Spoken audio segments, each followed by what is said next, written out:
Hey guys, welcome back to Taste of Victory. We finally got that gameplay of the first place purple-yellow deck from Booster Set 7 that I showed off earlier, a week ago I believe, in a video. First place profile by Numemon at the Ivy Leagues 11-person tournament. So this deck is really interesting and I'm playing Whamon against it. That is Numemon that I am facing.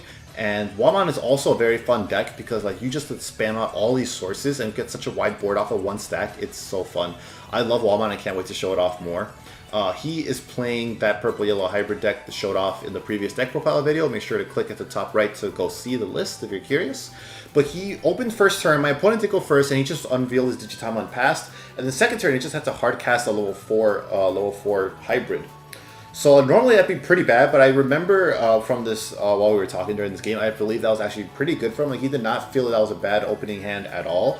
It may seem rocky, but then you just get to skip straight to your Jet Sylphimon. And Jet Sylphimon is insane because if you Digivolve over a card with hybrid in its traits, you get to recovery +1 from deck. So already he's up to 6 security. And he's still putting me at 2. He didn't have to spend a lot to be able to do it. He's got his ultimate ready. And this card is a hybrid. So he has really like a really perfect board for him. Because the purple option, I don't remember what its name, Schwartz something. Unfortunately, I don't remember off the top of my head the name because it's a confusing name to remember. What it does is to delete something on your opponent's side of the field, level 5 or lower, for every tamer and hybrid you have on the field. So this is an ideal stack already, ideal board presence for him already because he has that hybrid and he has 6 security, so he's not worried about getting like OTK'd anytime soon. On my turn, I go ahead and Digivolve into, or I had the Coredramon out, and then I hard played the Gomamon. I wonder if I should have Digivolved there because I would have. What I was debating was fear of that option and then having invested into one stack and it getting deleted. So I felt just hard casting and going Y would be better. Unfortunately, I forget that it is tamers and hybrids. So he reveals it off security and it does delete my entire board anyways. Like that option is insane. The security effect plays it for free. So since he did have the tamer and a hybrid out, he just gets to destroy my entire board for free off of that one security check, which is insane. He played Analog Young Boy earlier and you saw that it milled 2 tamers and he was only able to grab 1 Digimon because Analog Young Boy only lets you grab a Digimon. So he grabs a Coelamon because it's the only choice, and he bottom decked, or rather he trashed 2 tamers. And normally for a lot of decks that'd be a bad thing. It's like, no, that's my win con, I want my tamers. But in this deck it is running Susanomon, so it has the alternate win con of playing it out through that effect, you know, of recycling the tamers and then digivolving into Susanomon through its effect. So, you know, it being trashed is only a good thing for it. Like, this deck really works together well. So my opponent digivolved into Coelamon, and then it will hard play the Reinforced Memory Boost, which is 6 cost and expensive. But reveal the top 2 cards, add 1 to your hand, and then add the other to the top of your security stack. And you don't have to shuffle that stack. You put it there purposely.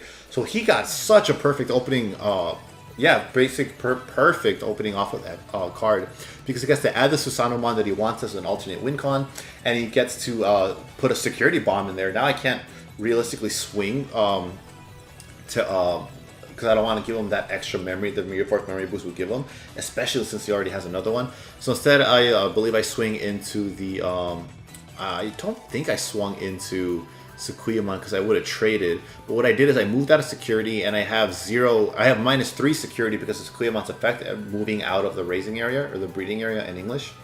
So I go ahead and attack the security safely without triggering a security bombing setup, and that shows off KingWhamon's effect, which is play a level 3 or Whamon from its sources. So then I play Whamon, and then Whamon's on play is play a level 3 from your sources, and then I played Gabumon and got the draw off of that. So and the other part of KingWhamon's effect is that you get to add a blue Digimon card to the sources of one of your Digimon.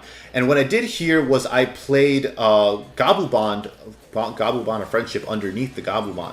So there's some spicy videos on YouTube, I believe you can look them up in Japanese, where if you put Gabumon underneath, or Gabubond underneath Gabumon, and you have like Kaiser Nail, you get to play it out for only 4 cost. Now I know this is the big brain for me. Big brain play, as you're going to see, I don't run Kaiser Nail in this deck. So what I did is, I know this dude is keeping up with the Japanese meta because he's running this deck, so I did that bait of putting it underneath it, hoping it to get him to remove that, rather than my ultimates on the board that I want to really keep so I could go up into KingWhamon on my next turn. So yeah, I can't Kaiser Nail out this Gabumon of Friendship, but it's there as sitting as bait, something I would prefer to be removed. So he does have the Schwartz Lazars, I believe it's pronounced. but he only has 2 Tamers out, so he only gets to remove 2 things. He does take the bait, because I have no way of guys are nailing that out. So he takes the bait, and then he removes KingWhamon, which is unfortunate because I can't go into KingWhamon on the other stack, because it only plays KingWhamon's when attacking, only plays Whamons or level 3s, which that stack has neither of. So I would hope to draw into my other Mega that I'm running, which is Leopardmon, to get actual value out of that stack. So definitely sets you back because Schwartz is such a powerful option.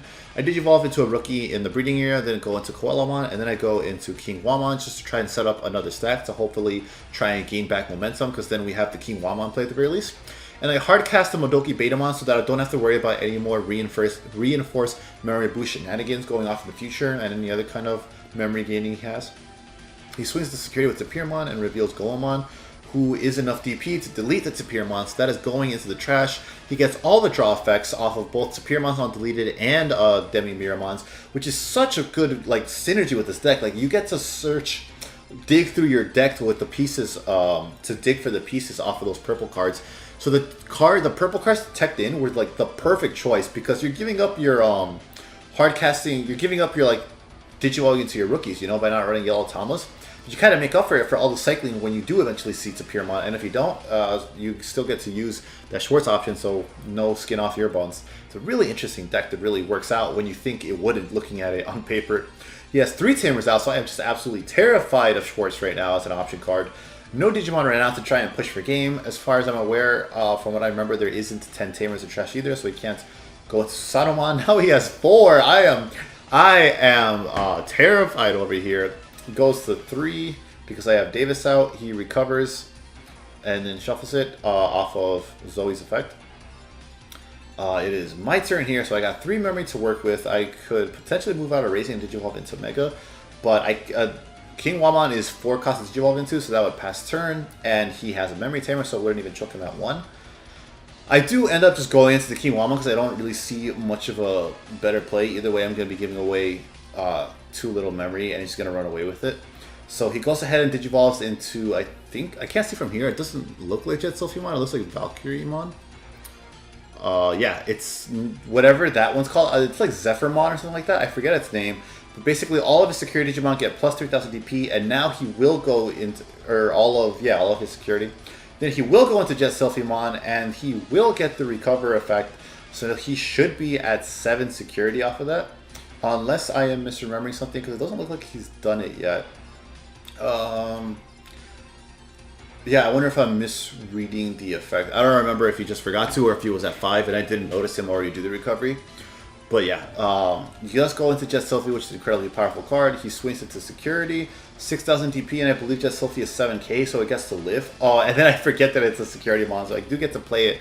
Its effect when revealed security is it plays itself, and then you get to draw 2 cards, which is why we're running the Arrow Veemon in this deck, because you are at plus. Arrow Veemon's inheritable is if you have 8 or more cards in hand, you get security attack plus 1. So with some of the effects in this deck, you are constantly at 8 or more, and it's really easy to hit it consistently. He goes into Dynasmon, which is cool because the optional effect, he's getting low on cards, but the option to mill your top decks is optional, so he decides not to do it, which is really good play by him. I do have the Leopardmon here, so I could go into that and then potentially play out something. So from what I remember here, I'm debating how to do this because I do want to go into the Leopardmon, but I know all of his Digimon are like absolute security bombs right now. Like, I'm going to die to a bunch of stuff. I have enough memory to go into Leopardmon, however, without passing turn, so I'm able to at least give my rookies and champions jamming. So I don't remember how this plays out exactly. We're going to see together. I'm going to try to Digivolve into a Leopardmon and put something underneath it to give it security attack plus 1 and try to start chipping away at what a huge lead of security he has. So first I attack with KingWhamon, and KingWhamon swings playing Whamon from its sources through its when attacking effect, and then Whamon's when played effect, or on play effect, lets me put something underneath the blue Digimon, any blue Digimon sources. So I put it underneath Coredramon because I don't want to swing with ModokiBetamon because I don't want to risk losing it since blocking that memory is huge. So I have jamming if I'm able to go into Leopardmon, and now I have security attack plus 1, so I could try and start chipping away at that huge deficit that I'm behind. Ooh, sorry there. He does play TK off security, so he does the check, reveals another tamer and grabs that. So now he's back to 4 tamers. He's still at 5 security. Here I'm debating if there's any good options to go into before Leopardmon, but I decided to just go ahead and go into it. It's still my turn. I get to play 1 card from this stack, and I do play Coredramon to draw and cycle some more. I see another Leopardmon, so I like that. So I'm able to potentially survive another turn. We move the Digimon over to that side to remind us that they have summoning sickness because they were just played this turn. So I can't swing with those, but I do have jamming and +1 off of that Coredramon. So I go ahead and swing for it, and it reveals the reinforced memory boost, which was what I was worried because I knew it was in there. At some point he shuffled it away, so I knew it was a matter of time, which is why I wanted to keep the Modeki. It was a matter of time until it came out, which is why I wanted to keep the ModokiBetamon, which blocks memory gain from effects other than tamers.